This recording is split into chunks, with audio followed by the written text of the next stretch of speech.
we? Oh, very well, thank you, sir. We just flick you around.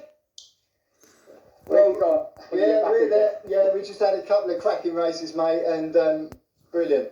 Well, Bob, it was. Hello, you're frozen. I am. That's better. Am I all right? Are we all right?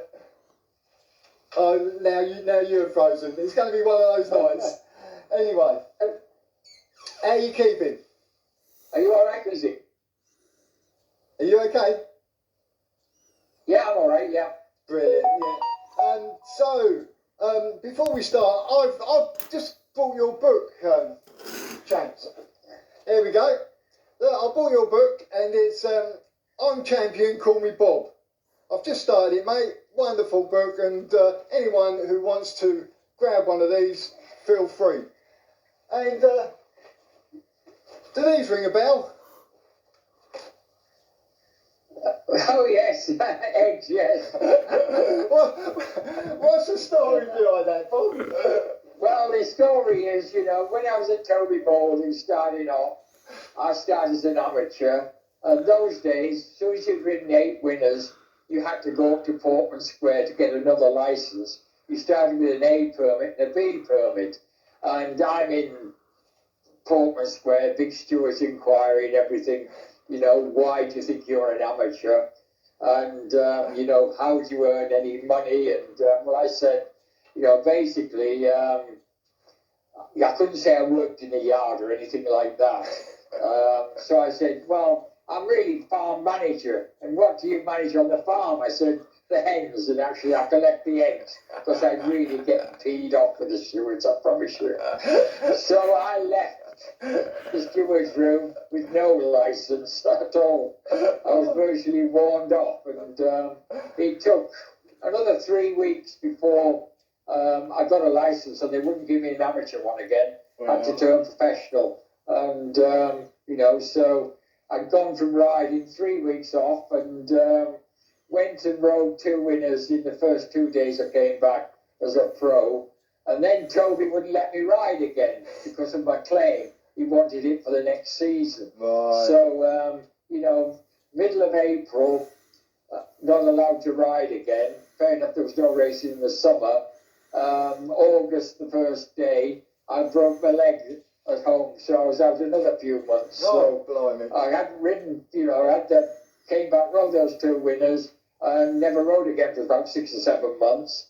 All through the damn stewards. Oh. I had a chance of being champion amateur the next year, and that's what Toby wanted then.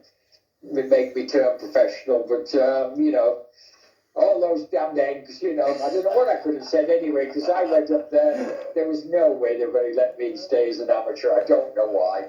Oh, well, it's very, very funny book, mate, and so I've just started reading a bit of it, and we'll pick a little story up out of it each week as we go on. And so if anyone wants to grab a copy of I'm Champion, Call Me Bob, how do you think they could get that? Can they get it from your charity?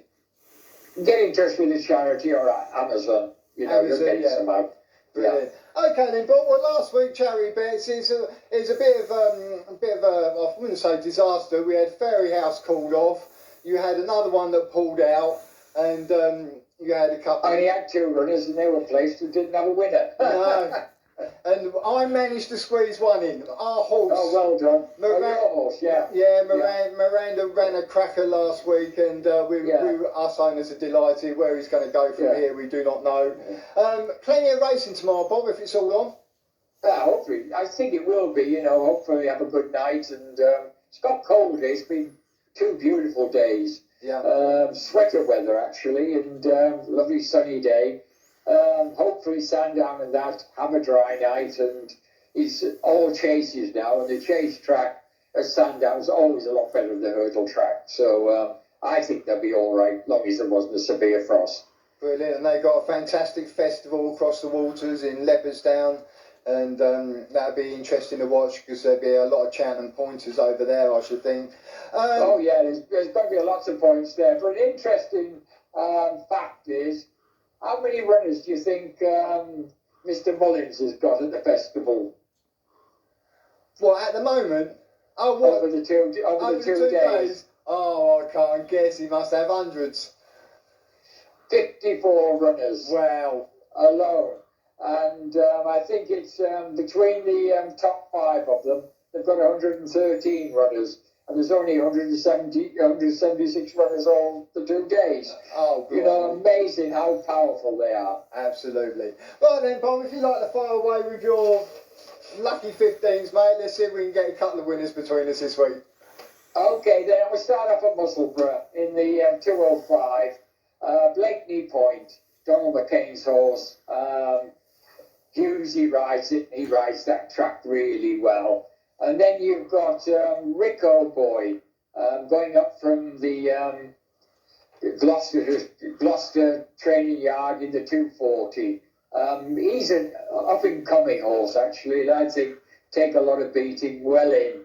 And then I'm going to move to Sandown in the 150. I'm going to go for Nicky Henderson's horse, Dame de Champagne. He did win the Coral Cup, actually, last year in this chase. And, you know, I think he's quite well in. He's got, I think he's only got about, well, he's got a great racing weight anyway. Must have a great chance. It will be a decent price. And then in the 220, St. Calvados. Up in trip, actually. Very interesting. He's been a rate 2 mile and 2.5 mile. Did have a run over 3 the other day. He didn't run too bad. But he'd only had 1 race in about a year because of the virus and everything else. So I think he could be good value. So that's my 4 today. Brilliant. And I hear you've got Brad on the phone later on. Oh, he's coming on a video chat from France about, well, it'll be about 10 to 8 now. But yeah, we're looking forward to that. Say hi to him, but he was a real great jockey. A real class he was. And a great guy with it, you know, so say hi to him. Will do. Right, my 4 then, I don't think we got the same. Who did you have in the 240 at Musselburgh?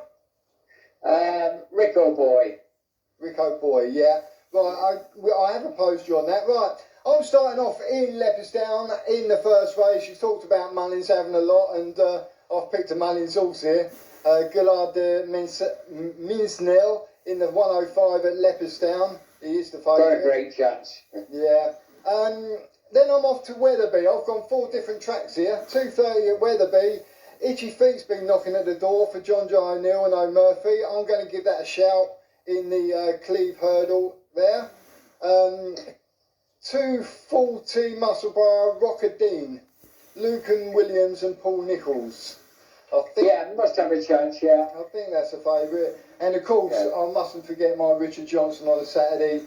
I think he's got a cert on in the 405 with Dorstal Phil. It's a pretty strong favourite for Philip Hobbs in the 405 at Sandown. But let's hope we can get a couple of winners between us and keep putting the pennies in the pot, Bob. Well done. Have a good night. Thank you, sir, and we'll catch up next week. Yeah, say hi to Brad. I will do. Yeah, keep watching, pet fella. Bye-bye. Bye. There we go, Bob Champion, absolute diamond.